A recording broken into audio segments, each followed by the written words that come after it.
본 내용은 골닷컴 제임스 웨스트우드의 원고를 바탕으로 하여 작성되었습니다. 우리 입장에서는 손흥민을 수비형 미드필드로 사용하던 콘테에서 벗어나서 공미 손흥민의 부활을 첫 번째 이유로 꼽고 싶지만 영국 현지 언론사에서 정한 순서대로 토트넘이 프리미어리그에서 우승할 수 있는 7가지를 살펴보겠습니다. 첫 번째, 토트넘의 알렉스 퍼거슨이라고 말하는 포스테글루 감독의 뛰어난 용병술. 누누 에스피리투 산투, 조세 무리뉴, 콘테 밑에서 토트넘은 기계적인 수비 축구를 구사했습니다. 요리스가 손흥민에게 수비 좀 하라고 난리를 피운 게 그냥 나온 게 아닙니다. 그런데 포스테글루가 합류한 이후 모든 것이 바뀌었습니다. 그는 선수들에게 압박감 속에서도 자신을 표현하고 위험을 감수하도록 격려했습니다. 시즌 첫 북런던 더비에서 아스날과의 짜릿한 2대2 무승부를 하였습니다. 그 덕에 토트넘은 승점을 갖고 에미레이츠 스타디움을 떠났습니다. 이전 토트넘 경기와 다른 양상을 보인 것은 후반이었습니다. 경기 후반에 전력을 다한 것은 홈팀 아스널이 아닌 토트넘이었습니다. 콘테 밑에서라면 두 줄 수비를 세우고 방어에 치중하다가 두세 골을 먹고도 남았을 경기를 토트넘은 로메로만 남겨두고 모두가 달려들어 공격했습니다. 토트넘에서 볼 수 없었던 장면이었습니다. 이렇게 플레이 스타일이 변하면서 선수들은 자신감이 붙었고 다양한 공격 전술을 실험하며 계속해서 승리를 할 수 있었습니다. 미들에서 케인이 등딱하고 손흥민에게 패스해서 골을 넣거나 닥치고 케인에게 띄워줘서 머리인지 이마인지로 골을 넣는 전술이 아니라 미들과 공격이 상대편 박스 앞에서 집단 린치를 가하는 스타일로 변한 것입니다. 보는 팬들만큼이나 토트넘 선수들에게도 반가운 전술이 아닐 수 없었습니다. 두 번째, 메디슨이 찔러주고 밀어주기. 메디슨은 레스트시티에서 이적해서 토트넘 등번호 10번을 달았습니다. 레스트시티가 강등당했지만 메디슨은 30경기 10골 9도움을 올렸습니다. 평점도 시즌마다 7점 중상을 기록할 만큼 개인적인 스탯은 좋은 선수였습니다. 토트넘에 와서도 8경기에서 2골과 5도움을 기록했으며 최근 루턴에서는 멋진 어시스트를 보여주기도 했습니다. 메디슨의 장점은 자국 리그에서 오는 자신감과 독창성입니다. 노루 패스로 손흥민에게 공을 밀어주던 메디슨을 보셨지 않습니까? 예측할 수 없는 공간에서도 아주 빠르고 침투성 높은 패스를 자유자재로 해내는 선수입니다. 이는 충분히 토트넘의 공격에 활기를 불어넣어주고 있습니다. 거기다가 토트넘에 오자마자 부주장이 되어서 어영부영에도 주급받아 가는 처지가 아니라 손흥민과 함께 팀을 리더해야 하는 성골이 된 것입니다. 메디슨이 지금 이대로만 폼을 유지해준다면 프리미어리그 우승은 어렵지 않습니다. 이것은 제 생각이 아니라 거의 대부분의 영국 매체들이 케인을 잊게 만든 사람이 메디슨이라고 했습니다. 세 번째, 아무도 몰랐던 미키 판 더 펜의 존재감. 토트넘은 지난 여름 네덜란드의 센터백 판 더 펜에게 4,300만 파운드를 지불하고 데리고 왔습니다. 22살의 판 더 펜은 나이에 걸맞지 않게 성숙함을 보여줬고 그 과정에서 크리스티안 로메로와 강력한 파트너십이 형성되었습니다. 에릭 다이어, 다빈손 산체스, 클레멘트 랑글레 같은 수비수가 뒤로 공을 흘려서 골을 잃던 장면을 생각한다면 22살의 판 더 펜과 로메로의 수비는 감탄을 자아낼 수밖에 없습니다. 가장 무서운 점은 판 더 펜이 자신의 잠재력을 이제 막 깨닫기 시작했다는 것입니다. 잘만 다듬어지면 토트넘 역사상 최고의 수비수가 탄생하는 것입니다. 네 번째, 위치 바꾸고 케인 보냈더니 네일 아트 축구 손흥민이 살아났다. 손흥민과 케인은 8년 동안 프리미어리그 47골을 합작해서 리그 역사상 최고의 파트너십을 달성했습니다.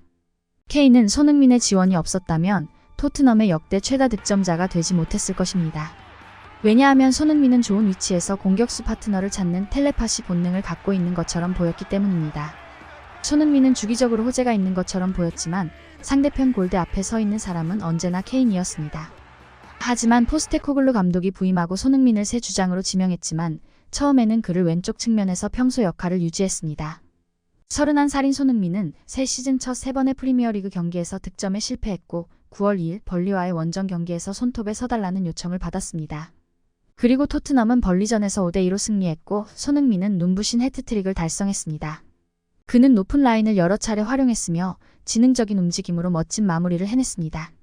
손흥민은 북런던 더비에서 또다시 환상적인 골을 넣었고 그 다음 상대인 리버풀전에도 시즌 6번째 골을 터뜨렸습니다. 포스테글루는 리버풀 경기가 끝난 후 우리의 플레이 방식이 손흥민에게 적합하다고 생각합니다. 라고 말했습니다. 현재 토트넘이 많은 기회를 창출하고 있기 때문에 손흥민이 두 번째 골든 부츠를 노리고 있다고 해도 놀라운 일이 아닐 것입니다. 손흥민은 득점 위치에 들어가는 것이 자연스럽고 어떤 각도에서도 골을 찾을 수 있으며 양발의 뛰어난 기술 능력이 그렇습니다. 특히 관록입니다. 150골이나 넣은 손흥민은 이제 필드에 서 있는 것만으로도 큰 힘이 되는 선수입니다. 다섯 번째, 뛰어다니는 풀백. 콘테는 3-4-3 포메이션을 선호했습니다. 하지만 포스테코글루는 공격할 때 오른쪽과 왼쪽 풀백이 모두 위쪽과 안쪽으로 움직이는 4-2-3-1로 배치하는 경향이 있습니다. 세리에어에서 뛰던 우도기가 빠르고 강하게 풀백 역할을 해주고 있고 반대편에서는 페드로 포로와 로얄이 번갈아 가며 출전해서 제 역할을 충분히 해주고 있습니다. 특히 포로는 파이널 서드에서 골망을 흔들 수 있는 능력까지 갖추고 있기 때문에 상대편 수비에게는 아주 큰 혼란을 초래할 수 있습니다. 이것은 나에게 정말 적합한 시스템이고 나에게 정말 잘 맞습니다. 이전에 플레이해 본 적이 없는 새로운 시스템입니다. 저는 안쪽에서 풀백으로 뛰고 있지만 그곳은 제가 자신감을 느끼고 있는 곳입니다. 플레이를 하다 보면 저는 행복한 기분이 들고 경험치를 쌓아갈수록 기회를 얻을 방법도 찾아가는 것 같습니다. 우도기와 로얄도 포스테글로의 방식을 받아들였고 그 덕분에 스퍼스는 이제 영국 축구에서 가장 주목할 만한 팀이 되었습니다. 6번째, 미드필드 스틸. 이번 시즌에 토트넘 선수들을 극찬하면서 하는 말이 있습니다. 토트넘의 인버티드 풀백 효과가 완벽하다는 것입니다. 인버티드 풀백이란 빌드업 상황에서 양측면 수비수 2명이 미드필더처럼 올라와서 공격에 관여하는 전술입니다. 토트넘에서는 비수마를 보면 됩니다. 비수마는 토트넘 데뷔 시즌은 부상으로 인해 기여도가 제한되어 실망감을 안겨주었습니다. 그러나 그는 컨디션을 끌어올리기 위해 열심히 노력했고 포스테글로는 그의 능력에 대한 큰 믿음을 보여주었습니다. 콘테 시절 비수마는 익숙지 않은 박스2 박스형 미드필더를 요구받았는데 끝끝내 적응하지 못하고 벤치로 밀려나는 모습을 보이며 실패한 영입이라는 평가를 받았습니다. 하지만 포스테코글루가 비수마의 롤을 브라이튼에서 좋은 활약을 보여주던 수비형 미드필더로 고정하면서 다시금 리그 정상급의 폼을 보여주고 있습니다. 공격과 플레이메이킹은 새로 영입된 메디슨이 전담하는 만큼 비수마는 뒤에서 수비와 탈압박 이후의 볼 운반에만 집중할 수 있게 되었습니다. 또한 사르도 몫을 해주고 있습니다. 맨체스터 유나이티드를 상대로 홈에서 2-0으로 승리한 경기는 토트넘이 미드필드 싸움을 지배한 결과였습니다. 포스테코글루 감독은 경기가 끝난 뒤 사르에 대해서 칭찬을 아끼지 않았습니다. 사르는 엄청난 에너지를 갖고 있고 또 자질을 충분히 갖추고 있습니다. 그는 상대팀의 진짜 문제를 일으키는 미드필더 중 한 명입니다. 공이 있든 없든 그는 앞으로 달려가고 공격적으로 달려가며 상대를 방해합니다. 토트넘의 비수마와 사르가 경기장에서 잘 싸워주면 토트넘은 예전처럼 쉽게 무너지지 않을 것입니다. 이것은 선수 기량을 두고 하는 말이기도 하지만 결정적인 것은 선수계 개인의 의지가 너무나 강하기 때문이기도 합니다. 7번째, 프리미어리그 외 다른 경기가 없다. 토트넘은 마우리시오 포체티노, 무리뉴, 누누 콘테가 감독이었을 때도 초반 리그 순위는 높았습니다. 하지만 이번 시즌과의 차이는 토트넘이 일찌감치 유럽리그에서 탈락한 것입니다.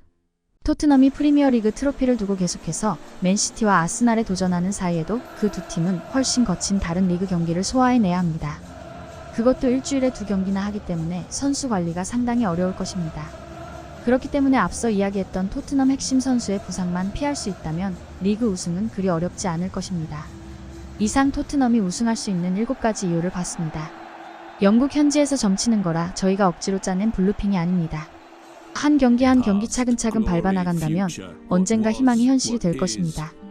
특히 이번 겨울 연말에 펼쳐지는 박싱데이를 잘 넘긴다면 우승이 눈앞에 와 있다고 해도 틀린 말이 아닐 것입니다.